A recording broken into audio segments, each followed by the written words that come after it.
आपका स्वागत है टारगेट सरकारी नौकरी यूट्यूब चैनल पर। मैं हूं इरशाद अली।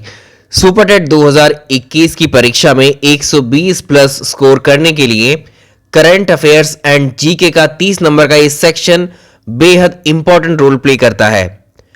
इसी को देखते हुए सुपरटेट सफलता प्रैक्टिस सेट नाम की ये सीरीज हमने स्टार्ट की है, जिसका प्रैक्टिस सेट नंबर आज हम 2 डिस्कस करेंगे। पहले प्रैक्टिस सेट का लिंक है डिस्क्रिप्शन में या चैनल पर प्लेलिस्ट बना दी गई है, वहां से देख सकते हैं। ये सीरीज आपकी परीक्षा के लिए बेहद इंपॉर्टेंट है, इसको आप बिल्कुल भी मिस मत कीजिएगा। जैसे हम करंट अफेयर्स एंड जीके का ये सेक्शन डिस्कस कर रहे हैं इन प्रैक्टिस सेट में, वैसे ही अगले प्रैक्टिस सेट में हम अलग अलग विषयों के क्वेश्चंस को रखेंगे और ऐसे ही डिस्कस करेंगे। आइए शुरुआत करते हैं। वीडियो अगर पसंद आए तो इसको लाइक कीजिएगा और जिन लोगों ने चैनल को सब्सक्राइब नहीं किया है कर लीजिए। आज का पहला ही सवाल बेहद खास है। क्वेश्चन नंबर फर्स्ट है, हाल ही में पृथ्वी के सबसे गहरे बिंदु चैलेंजर डीप में पहुंचने वाली कैथी सुलीवन दुनिया की पहली महिला बन गई हैं और वे किस देश से संबंधित है। इसी सवाल को ऐसे भी फ्रेम कर सकता है, हमारी जो पृथ्वी है इसकी सतह को हम 2 भागों में बांट सकते हैं, जिसमें एक भाग वो जो ठोस भाग है जिस पर हम रहते हैं, इसे हम महाद्वीप कहते हैं, और एक दूसरा बड़ा भाग है जिसमें सिर्फ पानी ही पानी है, इसे हम महासागर कहते हैं। अगर सवाल में हम देखें तो बोला गया है पृथ्वी के सबसे गहरे बिंदु। पृथ्वी का सबसे गहरा बिंदु कहां होगा? अगर हम स्थल वाले भाग पर देखें, महाद्वीपों पर देखें, तो इस पर पृथ्वी के ऊंचे बिंदु मिलेंगे हमें, ना कि गहरे। तो गहरे बिंदु हमें कहां मिलेंगे? पानी में, यानी इस महासागर में, समुद्र में।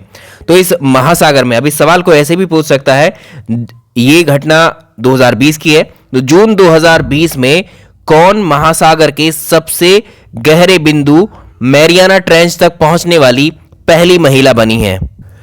जिस तरह से इस स्थलीय भाग को हमने 7 भागों में बांटा है, मतलब 7 महाद्वीप हैं और 8वां महाद्वीप जीरे इंडिया है पृथ्वी पर हमारी।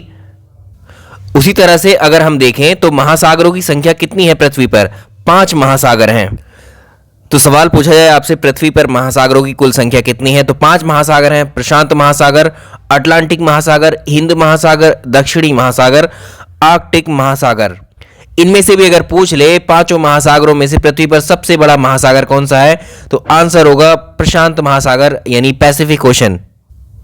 ये पृथ्वी के 1/3 भाग पर फैला हुआ है और इसी प्रशांत महासागर के अंदर जो सबसे गहरी जगह है उसे हम कहते हैं मैरियाना ट्रेंच।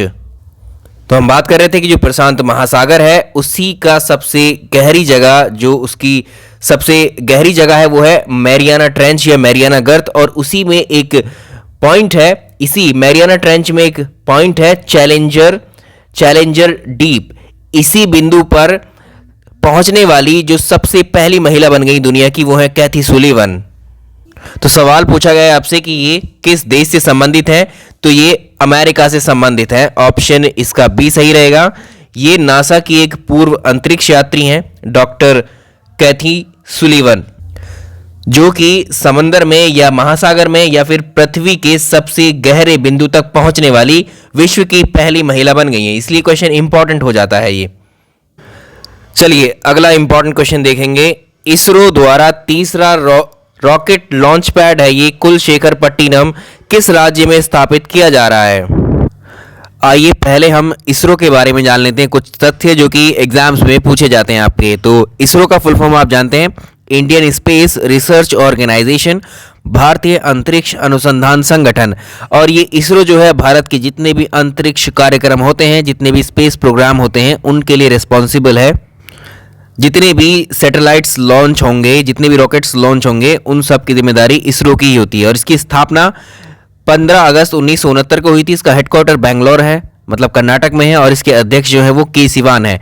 अब जो इंडियन स्पेस रिसर्च ऑर्गेनाइजेशन है या इसरो है, ये रॉकेट लॉन्च जो है इसके या फिर जो सैटेलाइट लॉन्च करता है उसके लिए एक जगह है सतीश धवन अंतरिक्ष केंद्र बनाया हुआ है, ये आंध्र प्रदेश के श्रीहरिकोटा में। जी हाँ, जितने भी भारत के सैटेलाइट्स लॉन्च होते हैं, जितने भी रॉकेट लॉन्च होते हैं इसरो के, वो सब सतीश धवन स्पेस सेंटर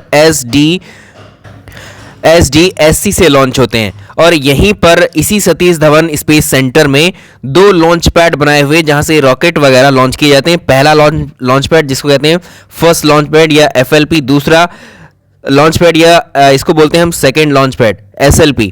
तो ये दोनों जो है इसी सेंटर पर हैं, सतीश धवन स्पेस सेंटर पर ही पहला और दूसरा लॉन्च पैड बने हुए हैं। लेकिन इसरो द्वारा अब तीसरा लॉन्च पैड जो है ये कहां पर है? कुलशेखरपट्टिनम, जो कि थूथुकुडी जिला है तमिलनाडु का, यहां पर बनाने की प्लानिंग की गई है। तो ये तीसरा लॉन्च पैड भारत का किस राज्य में स्थापित किया जा रहा है? आंसर होगा तमिलनाडु। ऑप्शन सी बिल्कुल करेक्ट आंसर है इसका। तो इसको आप ऐसे ही याद रख सकते हैं कि भारतीय अंतरिक्ष अनुसंधान संगठन जो इसरो है, इसने तमिलनाडु का थुत्तुकुडी जिले में जो कुलशेखरपट्टिनम है, इसमें तीसरे रॉकेट लॉन्च पैड की स्थापना की तैयारी शुरू कर दी है। और वर्तमान में जो इसरो के 2 लॉन्च पैड है वो कहां पर है? श्रीहरिकोटा में इस सतीश धवन स्पेस सेंटर में बने हुए हैं। चलिए अगला सवाल देखेंगे। अगला बेहद महत्वपूर्ण सवाल है, किस राज्य में भारत के सबसे लंबे नदी रोपवे का निर्माण किया जा रहा है? अब ये रोपवे क्या होते हैं इसको समझ लीजिए। सोचिए किसी शहर में एक नदी गुजर रही है और इस नदी को पार करने के लिए हम एक नया रास्ता बनाएं।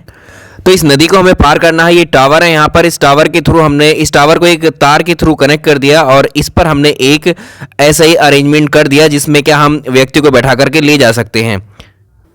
तो यही कहलाता है रोपवे। रोप मिस होता है रस्सी, तो एक्चुअली यहां पर तारों का इस्तेमाल किया जाता है। तो इस तरह से एक किनारा ये है इस नदी का, दूसरा किनारा ये है। एक नदी को पार करने के लिए जो रोप वे बनाए जाते हैं वो कुछ इस तरह के होते हैं। तो आप जानते हैं असम से कौन सी नदी निकल रही है? असम से एक नदी निकल रही है ब्रह्मपुत्र। तो याद रखिएगा ये जो रोपवे की बात चल रही है, भारत का सबसे लंबा जो रोपवे है ये असम का जो गुवाहाटी है, असम का जो गुवाहाटी है, ये देश का सबसे लंबा रिवर रोपवे बन गया है। रोपवे मतलब तारों के जरिए नदी को पार करने वाला जो वाहन है ये, ठीक है, ये तारों के जरिए नदी को पार करने वाला वाहन है और ये इसका रोप हो गया। तो ये रोपवे हो गया, यानी रोप वाला रस्सी वाला रास्ता हो गया एक तरीके से। और लगभग ये 1.8 किलोमीटर लंबा रोपवे है और ये भारत का सबसे लंबा रोपवे कहां पर है? असम गुवाहाटी के अंदर। कौन सी नदी पर बना है? ब्रह्मपुत्र रिवर पर। जगह कहां है? गुवाहाटी असम में है। सवाल नंबर अगला उतना ही इंपॉर्टेंट है, बहुत ही अच्छा कलेक्शन है जितने भी क्वेश्चंस रहेंगे यहां पर। हाल ही में सुप्रीम कोर्ट के द्वारा हिंदू उत्तराधिकारी अधिनियम पर फैसला सुनाया गया है। यह अधिनियम किस वर्ष लाया गया था और इसमें है क्या एक्चुअली, पहले ये जानेंगे हम। चलिए इसके बैकग्राउंड में चलते हैं। बहुत ही इंपॉर्टेंट और खास प्रश्न है ये आपके लिए। जो हिंदू उत्तराधिकार अधिनियम आया था वो ओरिजिनली 1956 में आया था, हिंदू सक्सेशन एक्ट 1956। इसको याद रखिएगा, ये वर्ष को याद रखिएगा, इंपॉर्टेंट है, क्वेश्चन आ सकता है इस बार। इस अधिनियम के तहत क्या होता है, जो हिंदू फैमिली होती हैं उसमें, जैसे क्या एक फैमिली है, एक फैमिली में मान लीजिए उसमें जो बच्चे हैं उसमें कुछ बॉयज हैं कुछ गर्ल्स हैं, मतलब एक परिवार में पुरुष और महिलाएं जो जन्म लेती हैं, तो जन्म से जो संपत्ति होती है माँ बाप की, जो प्रॉपर्टी होती है संपत्ति पर केवल और केवल जो मेल चाइल्ड होते हैं यानी जो पुरुष होते हैं उन्हीं का अधिकार था शुरुआत में इस एक्ट में। याद रखिएगा, हिंदू उत्तराधिकार अधिनियम 1956 के तहत जो कानूनी तौर पर उत्तराधिकारी होते थे, फैमिली की जो संपत्ति होती है उसके जो उत्तराधिकारी या वारिश होते थे वो केवल पुरुषों को ही मान्यता दी गई थी इस एक्ट के तहत में। अच्छा, इस अधिनियम की बात करें, इस अधिनियम के तहत किन को हिंदू माना गया है? देखिए जो बौद्ध धर्म है, सिख, जैन, आर्य समाज और जो ब्रह्म समाज के जो अनुयायी हैं, इनको इस एक्ट के तहत हिंदू माना गया है और ये एक्ट इन सभी संप्रदायों पर लागू होता है। इसमें जो शामिल नहीं किए गए हैं वो मुस्लिम, ईसाई, पारसी और यहूदी, इन पर ये एक्ट लागू नहीं होता है। कभी प्रश्न में पूछ ले आपसे, तो इन संप्रदायों में, इन रिलीजन में जो माँ बाप होंगे और माँ बाप की जो संतानें होंगी, उन संतानों में जो पुरुष संतान होगी, पुरुष संतान को ही संपत्ति का वारिस माना जाता था इस एक्ट के तहत। लेकिन साल 2005 में इसमें संशोधन किया गया, इसमें चेंजेस किए गए, अमेंडमेंट किए गए। तो साल 2005 में हिंदू उत्तराधिकार संशोधन अधिनियम आया, इसमें चेंजेस कर दिए गए और अब जो है इसमें क्या किया गया, देखिए इसमें इस संशोधन में एक ऐसे अधिकार को मान्यता दी गई जो बेटी को जो है जन्म के समय से ही मिल जाएगा। अब मतलब क्या है, इसका कहने का मतलब क्या हुआ कि सुप्रीम कोर्ट ने ये बिल्कुल साफ कर दिया कि जो पुत्री होगी, जो किसी घर में जैसे पुत्र पुत्री जन्म लेते हैं, कई बच्चे होते हैं एक फैमिली में, अगर पुत्र और पुत्री हैं उस फैमिली के अंदर, अब पुत्री को भी वही उत्तराधिकारिता मिलेगी जिसे उस स्थिति में अगर वो एक पुत्र के रूप में वहां जन्म लेती, जैसे एक पुत्र को मिलती है। यानी अभी तक ये फैमिली का वारिस माना जा रहा था, वो एक पुत्र को माना जा रहा था, लेकिन इस एक्ट के बाद में, इस संशोधन अधिनियम के बाद में अब पुत्री को भी बराबर की उत्तराधिकारिता मिलेगी यहां पर, यानी वो उस संपत्ति में बराबर की हकदार होगी। यानी पुत्र और पुत्री दोनों को पिता की संपत्ति में बराबर का उत्तराधिकार मिलेगा, चाहे उसके पिता की मृत्यु कभी भी हुई हो।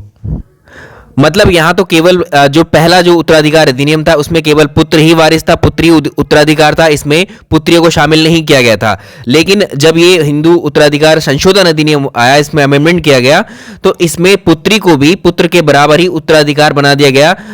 पिता की जो जितनी भी प्रॉपर्टी या जितनी भी संपत्ति होगी उसमें बराबर की हकदार पुत्री भी हो गई इस संशोधन नियम के तहत।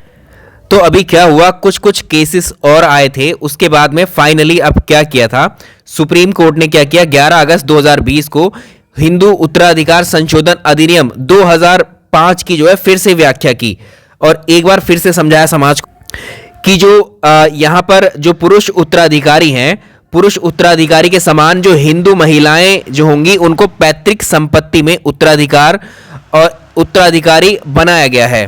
ये फाइनल डिसीजन अब आ गया है। तो ये सवाल क्या पूछा है, हाल ही में सुप्रीम कोर्ट द्वारा हिंदू उत्तराधिकारी अधिनियम पर फैसला सुनाया गया है, किस वर्ष लाया गया था। देखिए, जिस पर फैसला सुनाया गया है, इस पे पूछा गया है जिस पर फैसला सुनाया गया, फैसला तो सुप्रीम कोर्ट ने इस पर सुनाया गया है, ठीक है, 2005 में। तो ये संशोधन वाले की बात कर रहा है 2005। अगर ओरिजिनली आपसे पूछता है कि अधिनियम कब आया था, 1956 में आया था। चलिए अगला इंपॉर्टेंट सवाल देखेंगे हम लोग।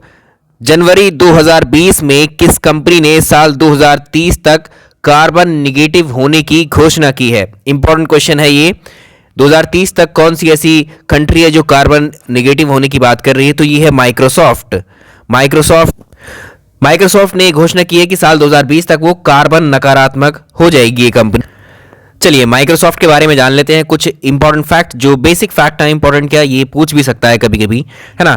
तो माइक्रोसॉफ्ट दुनिया की सबसे बड़ी सॉफ्टवेयर कंपनी है ये, और ये कहाँ की कंपनी है, अमेरिका की। इसका हेडक्वार्टर वाशिंगटन में है, अमेरिका में है। स्थापना 26 नवंबर 1976 को हुई थी और इसके संस्थापक कौन है, बिल गेट्स। ये कंपनी क्या बनाती है, जो आप अपने लैपटॉप पीसी वगैरह यूज करते हैं उसमें माइक्रोसॉफ्ट विंडोज आपने देखी होगी, तो विंडोज बनाती है। माइक्रोसॉफ्ट ऑफिस है इसका, है ना। तो कई सारे हार्डवेयर भी, सॉफ्टवेयर भी डिजाइन करती है ये। स्काइप वगैरह का भी इसी ने डिजाइन किया है। चलिए इसका आंसर हो जाएगा ऑप्शन सी, माइक्रोसॉफ्ट। अगले सवाल पे चलेंगे। चलिए अगला सवाल देखेंगे, इंपॉर्टेंट है। हाथियों के संरक्षण को ध्यान में रखते हुए किस मंत्रालय के द्वारा सुरक्षा पोर्टल लॉन्च किया गया है। इंपॉर्टेंट है, इसको याद रखिएगा। हाथियों के संरक्षण के लिए जो सुरक्षा पोर्टल है, इसको जो केंद्रीय पर्यावरण मंत्री हैं प्रकाश जावड़ेकर ने इसको लॉन्च किया था। तो ये किसके द्वारा किया गया, केंद्रीय पर्यावरण एवं वन जलवायु परिवर्तन मंत्रालय के द्वारा। अदर फैक्ट में, अन्य प्रश्नों में क्या पूछ सकता है, ये किस दिन लॉन्च किया गया था, एलिफेंट डे पर। वर्ल्ड एलिफेंट डे, विश्व हाथी दिवस 12 अगस्त को मनाया जाता है। Date is important. इसी दिन लॉन्च किया गया था ये सुरक्षा पोर्टल। ये किस लिए लॉन्च किया गया है, जो हाथी संरक्षण के लिए, जो हाथी और जंगली और पालतू हाथियों को बेहतर संरक्षण और मैनेजमेंट, एक तरीके से प्रबंधन के लिए ये पोर्टल लॉन्च किया गया है। भारत में अगर आपसे पूछे हाथी परियोजना या प्रोजेक्ट एलिफेंट कब लॉन्च किया गया था, 1992 में। IUCN आप जानते हैं, international union for conservation of nature, है ना। इसका हेडक्वार्टर कहां पर है, ये इंग्लैंड में है, स्विट्जरलैंड में। इसकी स्थापना 1948 में हुई थी। ये जितने भी विश्व के अलग अलग सभी देशों में जो वनस्पतियां हैं और जो जानवर हैं जो लुप्त हो चुके हैं, जो लुप्त होने की कगार पर हैं, जो खतरे में हैं, उन सब की एक लिस्ट जारी करता है IUCN, जिसे हम कहते हैं रेड डेटा लिस्ट। और इसी रेड डेटा लिस्ट में, लाल सूची में, जो भारत के हाथी हैं यानी एशियाई एलिफेंट जो हैं, इनको प्रकृति के संरक्षण के लिए रेड लिस्ट की लुप्त प्राय कैटेगरी में डाला गया है। याद रखिएगा, लुप्त प्राय कैटेगरी में रखा गया है। तो ये हो गए इसके सारे फैक्ट। अगले प्रश्न की तरफ चलेंगे। चलिए नेक्स्ट क्वेश्चन देखेंगे। अगला है वधावन पोर्ट। वधावन बंदरगाह हाल ही में चर्चा में रहा, ये किस राज्य में स्थित है। तो प्रधानमंत्री नरेंद्र मोदी की अध्यक्षता में केंद्रीय मंत्रिमंडल ने महाराष्ट्र का जो दहानू शहर है उसी के पास में एक पोर्ट है, पोर्ट वधावन, इसको स्थापित करने की मंजूरी दी है। तो ये ऑप्शन ए हो जाएगा, महाराष्ट्र में है ये। चलिए नेक्स्ट क्वेश्चन देखिए। किस राज्य सरकार के द्वारा इंदिरा रसोई योजना की शुरुआत की गई है। तो याद रखिएगा 20 अगस्त 2020 को जो राजस्थान सरकार है ऑप्शन सी, राजस्थान सरकार के जो शहरी क्षेत्रों में इंदिरा रसोई योजना शुरू की गई है ये, और इस योजना को जो है हर साल इस योजना पर ₹100 करोड़ 100 करोड़ रुपीस जो है इसमें प्रत्येक वर्ष खर्च करने की बात की गई। इस योजना के अगर फीचर्स की हम बात करें, इसकी विशेषताओं की, तो इसमें जो शहरी लोग होंगे उनको केवल ₹8 में ही जो है एक पौष्टिक भोजन दिया जाएगा। इसमें ₹8 की थाली कह सकते हैं आप ये पौष्टिक भोजन की, इस योजना के तहत राजस्थान के शहरी लोगों को। इसमें इस थाली में क्या क्या शामिल किया गया है? 100 ग्राम दाल है, 100 ग्राम सब्जी है, 250 ग्राम चपाती और प्लस अचार भी है, टेंशन मत लीजिए। तो ये सब इस इंदिरा रसोई योजना की अंतर्गत ये सब दिया जाएगा। ये राजस्थान में है। किसने लागू किया है ये? किसने शुरू किया है? राजस्थान सरकार ने। नेक्स्ट देखेंगे। चलिए नेक्स्ट सवाल देखिए, किस देश ने अमेरिकी कंपनी एप्पल पर प्रतिस्पर्धा विरोधी व्यवहार के लिए 1.1 बिलियन यूरो का जुर्माना लगाया है? इसमें बस इतना ही याद रखिए कि जो फ्रांस है, फ्रांस ने इस कंपनी एप्पल पर जो है प्रतिस्पर्धा विरोधी व्यवहार के लिए 1.1 बिलियन यूरो का जुर्माना लगाया है, और ये अब तक का सबसे बड़ा जुर्माना मान लीजिए इसको। अब तक इतना ज्यादा जुर्माना किसी कंपनी पर नहीं लगाया गया है। नेक्स्ट इंपॉर्टेंट सवाल देखिए, किस भारतीय राज्य ने आई फ्लोज नामक एकीकृत बाढ़ चेतावनी के लिए एक प्रणाली शुरू की है? तो आई फ्लोज जो है मुंबई शहर के लिए अत्याधुनिक एकीकृत बाढ़ चेतावनी देने वाली एक पोर्टल को तैयार किया गया है। इसको प्रणाली को, सिस्टम को डेवलप किया गया है। तो मुंबई के लिए मतलब महाराष्ट्र, ऑप्शन सी सही रहेगा। क्वेश्चन नंबर अगला, वर्ष 2020 को ईयर ऑफ मोबिलिटी के रूप में मनाने की घोषणा किसके द्वारा की गई है? तो ये किया है किसने? CISF ने। जी हाँ, केंद्रीय औद्योगिक सुरक्षा बल, इसने 2020 को ईयर ऑफ मोबिलिटी के रूप में मनाने की घोषणा की है। चलिए, तो CISF की फुल फॉर्म होगी सेंट्रल इंडस्ट्रियल सिक्योरिटी फोर्स। केंद्रीय औद्योगिक सुरक्षा बल की स्थापना की गई थी 1969 में। ईयर इंपॉर्टेंट है। हेडक्वार्टर दिल्ली में है और महानिदेशक नई नियुक्तियों में या फिर ऐसे ही पूछ सकता है स्टेट इसमें, तो ये राजेश रंजन है इसके। अगला सवाल देखिए। अगला इंपॉर्टेंट सवाल है, पूछा जा सकता है परीक्षा में, इंदिरा गांधी शांति पुरस्कार 2019, एक्चुअली ये 2019 वाला अब क्यों पढ़ा रहे हैं हम, ये साल 2020 में दिया गया है इसीलिए, है ना। ये क्वेश्चन आ सकता है। 9 सितंबर 2020 को घोषणा हुई थी। तो इंदिरा गांधी पीस प्राइज 2019 से किसको सम्मानित किया गया है? ये है डेविड एटनबरो को मिला है ये, ऑप्शन बी सही है आंसर है इसका। सवाल नंबर आज का लास्ट देखेंगे। इसमें विश्व का पहला देश है जो धान 29 के नाम से जो गोल्डन राइस है, धान 20 के नाम से जो गोल्डन राइस है उसकी खेती करेगा, तो ये बांग्लादेश है। इससे जुड़ा हुआ एक फैक्ट और ये पूछ सकते हैं कि इसमें कौन सा विटामिन पाया जाता है जो गोल्डन राइस होता है? तो गोल्डन राइस में विटामिन ए पाया जाता है, इसमें बीटा कैरोटीन होता है, एक्चुअली यही कन्वर्ट हो जाता है विटामिन ए में। तो ऐसे देश जहां पर विटामिन ए वाले सोर्स नहीं है, स्रोत नहीं है, तो वहां पर जो है गोल्डन राइस को जो है एक तरीके से पैदावार उसकी बढ़ाई जाती है, उगाई जाती है। तो यहाँ भी बांग्लादेश ऐसा पहला देश हुआ है जो गोल्डन राइस की धान 29 के नाम से जो है खेती करेगा। सी ऑप्शन सही आंसर है। इसमें रहने देते हैं इतने ही क्वेश्चंस। वीडियो पसंद आया तो लाइक कीजिए और कमेंट करके बताइए। ऐसे ही जो अलग अलग विषय हैं जो भी इसमें है आपके सुपर टेट में, उन विषयों को इस सुपर टेट सफलता प्रैक्टिस सेट में ही डिस्कस करेंगे, बिल्कुल इतना ही डिटेल में। आपको बहुत अच्छा लगेगा पढ़ते वक्त, है ना। ये एक सही तरीका है बिल्कुल, जो आप में एक रुचि पैदा करता है विषय को लेकर के। कोई भी विषय हो, आपने देखा होगा हम ऐसे ही उसको शुरू करते हैं, ऐसे ही पढ़ाते हैं, ताकि उस विषय से आपको जो है एक तरीके से लगाव हो जाए और उसको आप अच्छे से पढ़ना शुरू करें। क्वेश्चंस भी उसके डेफिनेटली हो ही जाएंगे। क्वेश्चंस में क्या रह जाता है, जब आपके सामने उस विषय की, इस टॉपिक की पूरी रूपरेखा हम रख ही देते हैं, तो है ना। तो चलिए इस वीडियो में इतना ही। Thank you so much. Like and share जरूर कीजिएगा।